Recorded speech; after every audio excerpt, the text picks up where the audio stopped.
Vendredi 26 avril, bonjour à toutes et à tous, bienvenue sur Grand Lille TV, ravi de vous retrouver pour une nouvelle édition du journal de la rédaction. On démarre comme toujours par vos prévisions météo. Après une matinée plutôt calme et ensoleillée, cet après-midi les perturbations sont de retour et apportent des averses parfois orageuses. Attention également au vent prévu dès aujourd'hui et pour la fin de semaine. Les températures, elles sont à peine de saison, 16 degrés aujourd'hui à Lille. Et puis le temps va se gâter sérieusement, je vous le disais ce week-end. Un temps très agité, beaucoup de vent, de la pluie partout dans la région. La météo qui a même forcé les organisateurs de l'île 3000 à repousser la parade d'ouverture d'Eldorado initialement prévue demain soir. La fête et le défilé sont repoussés d'une semaine par sécurité au samedi 4 mai. L'organisation n'a pas voulu prendre le moindre risque pour le confort des danseurs et du public. Il est vrai qu'un fort coup de vent est annoncé demain soir à Lille jusqu'à 80-90 km/h et même des risques d'averses de grêle. Même les expositions ou autres événements démarreront comme prévu ce week-end. La parade est repoussée d'une semaine, mais on va tout de suite découvrir le programme de ces prochains jours, de ces prochaines semaines. Eldorado dans la métropole lilloise. Dès ce week-end, le programme en 2 minutes avec Idil Gunay. Jusqu'au 1er décembre, l'île 3000 s'invite dans 86 communes de la région avec Eldorado. Expo, démonstrations et performances artistiques vous invitent à découvrir la culture mexicaine. À Lille, le Tripostal présente l'exposition Eldorama du 27 avril au 8 septembre et se penche sur ces peuples qui ont migré dans l'espoir de trouver richesse et plénitude. Une conquête des Eldorados du Mexique et du Pérou qui a débouché sur le pillage des trésors aztèques et incas. Jusqu'au 19 septembre, le musée de l'Hospice Comtesse revient sur la révolution de 1910 au Mexique, qui plongea le pays en pleine guerre civile quelques années plus tard. Au début du XXe siècle, les peintres dénoncent la misère et les révoltes paysannes. Ça s'appelle Intenso Mexicano. Le Palais des Beaux-Arts vous présente sa Golden Room jusqu'au 8 septembre. Hommage aux chercheurs d'or. Espace monochrome où tout est d'or dans un dédale d'objets scintillants de toutes les époques et de toutes les civilisations. À Roubaix, la manufacture explore l'art textile contemporain au Mexique du 4 mai au 30 juin. Retrouvez les créations de 3 artistes, 3 femmes mexicaines. Les événements vont ainsi se succéder pendant 8 mois de fêtes et de découvertes dans les lieux culturels, les mairies de quartier, les écoles ou encore les bals populaires. Le week-end des 18 et 19 mai, les parcs et jardins de la métropole lilloise se mettront aux couleurs d'Eldorado. Street artistes, cinéma, orchestre national de Lille, maison folie ou encore conservatoire de danse s'associent à l'événement Lille 3000. Et tout le programme détaillé bien évidemment sur internet, eldorado-lille3000.com et sur Grand Lille TV. On ne manquera pas dans les prochains jours d'aller découvrir ensemble les expositions et autres animations prévues dans la métropole lilloise pour cette nouvelle édition Eldorado.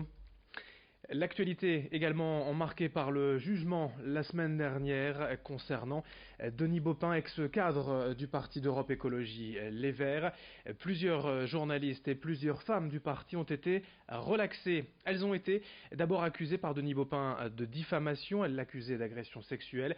En réponse, la justice a condamné Denis Baupin pour procédure abusive. C'est un pas important selon Sandrine Rousseau de l'association Parler qui lutte depuis maintenant plusieurs mois pour libérer la parole des femmes. Elle est également vice-présidente de l'Université de Lille et elle a mis en place depuis plusieurs mois des dispositifs pour distribuer gratuitement des kits de protection hygiénique pour les étudiantes. Elle est venue nous en parler sur le plateau. Les évaluations vont de 300 à 1500 euros par an. Donc c'est énorme dans un budget étudiant. Vous imaginez, même 600 euros dans un budget étudiant, c'est vraiment très conséquent.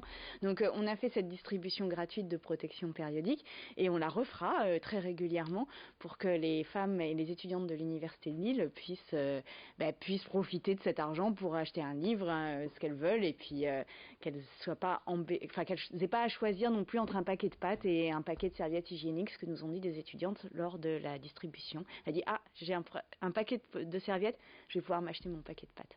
Ça fait quand même un peu mal au cœur. Et vous pouvez retrouver son association On Parlait à travers des rendez-vous thématiques régulièrement ici dans la région. À Lille, ce sera le mardi 21 mai prochain.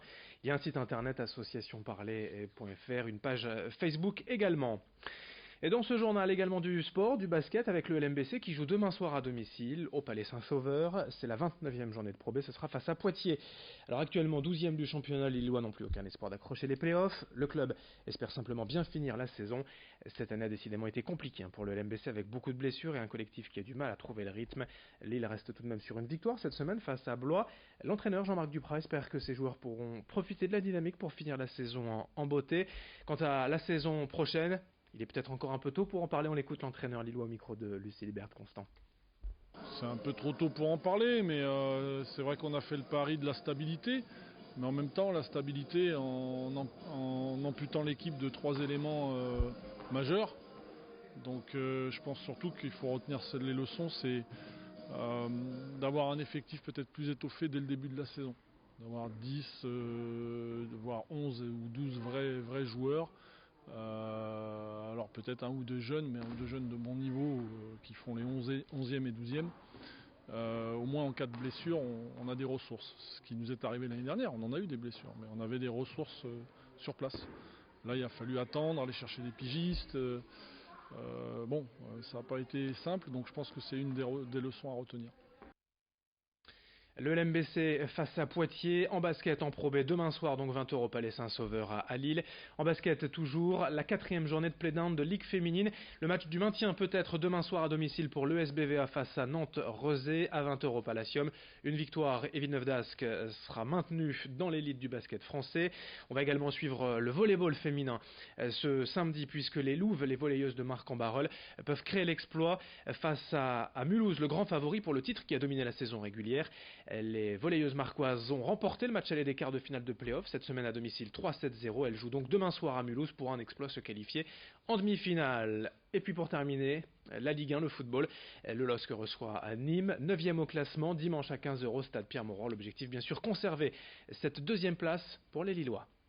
Fin de cette édition sur Grand Lille TV. N'oubliez pas, ce week-end, on diffuse bien évidemment et multi-diffuse même l'Odyssée du Colibri, ce documentaire exceptionnel retraçant l'aventure de Thomas Rouillan, le navigateur dunkerquois autour du monde. Le Souffle du Nord, ce sont 200 entreprises, 1200 particuliers qui se sont unis pour le projet Imagine, une formidable aventure et un documentaire, l'Odyssée du Colibri, multidiffusé demain samedi et dimanche sur Grand Lille TV.